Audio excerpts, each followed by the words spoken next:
itu salah satu yang misalnya anggota PKI atau dulu ada keluarga dari kita yang ikut organisasi PKI gitu.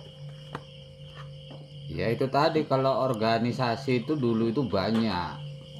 Ya itu tadi, Pemuda Rakyat itu organisasi, BTI itu organisasi, Gerwani itu termasuk banyak. Jadi uwekmu dulu itu dia termasuk, itu dia pemuda rakyat wek.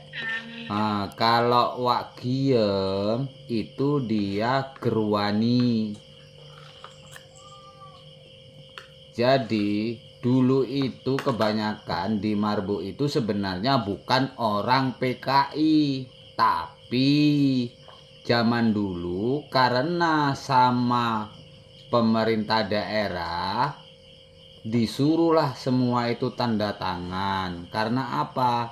Zaman dulu di Marbo sana, di Labura, itu orang kebanyakan itu nggak orang PKI, tapi di musim itu, di zaman itu, semua harus nyerah, dibawa ke Kodim, ke Ranto Prapat, suruh ngaku bahwa orang yang datang ke Ranto Prapat itu suruh tanda tangan, suruh mengakui sebagai pemuda rakyat, gerwani.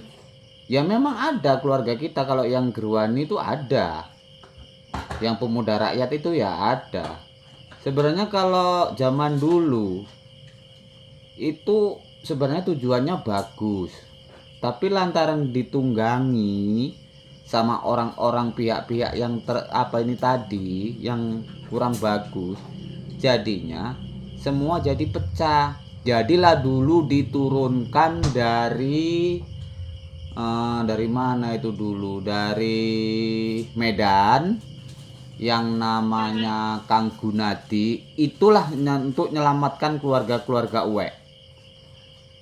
Jadi seperti Wek Mulanan, seperti Wak Sanip, seperti Wak Giem, itu orang-orang itu diambil. Ini keluargaku. Kalau memang ini memang orang PKI, PKI itu PKI yang gimana?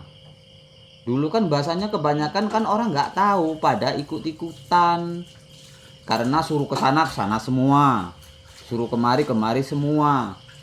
Memang kalau zaman dulu yang namanya PKI itu wak siapa,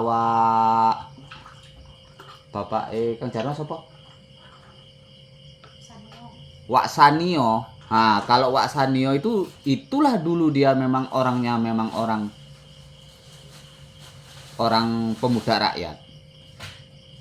Berarti dulu kalau Wek nggak ada istilahnya yang menjamin, berarti Wek dulu itulah ya jadi salah satu tersangka PKI juga. Kalau Wekmu dulu, kenapa dia itu masuk ke apa? Ini tadi pemuda rakyat. Dulu Wekmu itu setiap ada perkumpulan-perkumpulan itu dia ikut. Ini perkumpulan apa, Wekmu nggak tahu. Yang penting ikut. Jadi dia akhirnya masuklah jadi pemuda rakyat. Cuman itulah diambil namanya Wak Gunadi itu tadi. Aslinya Wekmu nggak pemuda rakyat sebenarnya. Tapi kalau Wak Sanio, itu memang dia pemuda rakyat. Dululah dia dicari.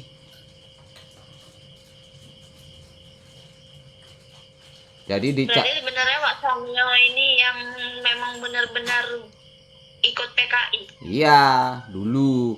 Jadi itulah sama mbahmu dulu. Itulah kok mbah buyut ya.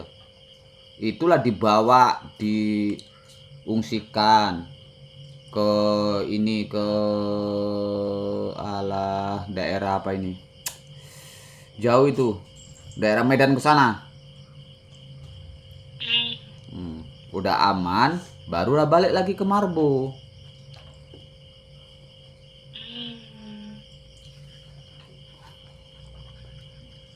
Berarti gitu. Serem juga ya PKI. Sebenarnya kalau cerita serem itu ya memang serem. Kenapa begitu? Dulu umpama ayah senang sama bojo orang lain, seperti entah penak itu seperti Bik Gina, ya udah ayah nanti ngomong itu bojonya Bik Gina itu orang PKI, bunuh. Jadi zaman dulu itu yang itu tadi lah, kalau memang dia benar-benar orang PKI itulah salah, ini maksudnya salah persepsinya. Kenapa mendiang jugul itu dulu? Kalau ngaji biar tahu. Katanya orang PKI ini nggak punya imam. Katanya nggak Islam segala macem bla bla bla. Yang asli mendiang jugul itu dulu, itu cerita wekmu, itu dulu dipotong kepalanya, dibuang di padang halaban, itulah di titik merah itu dia sebelum dipotong dia ngaji tanpa nengok Al-Quran luar kepala. Itulah yang mau motong ini nggak berani. Nah itu kayak tahu ceritanya. Yang motong nggak berani karena dia ngajinya lebih bagus lagi daripada yang motong ini tadi. Nah, jadinya dipotong juga lah dia, tapi dipotong yang motong orang ini orang Kualu. Itu dulu orang dari apa itu, dari mana itu ayah pun lupa itu. Itulah dipotong lah dia, dipotong di sini kepalanya itu sampai kurang lebihnya di Sungai Daun. Dipotong di sini kepalanya, dia jalan itu kurang lebihnya di Sungai Daun. Berapa kilo lah itu? Ada sekitar 1 kiloan lebih. Dia berjalan, barulah dia tumbang di pinggir jalan. Kalau kepalanya itu di titik itulah dipotong.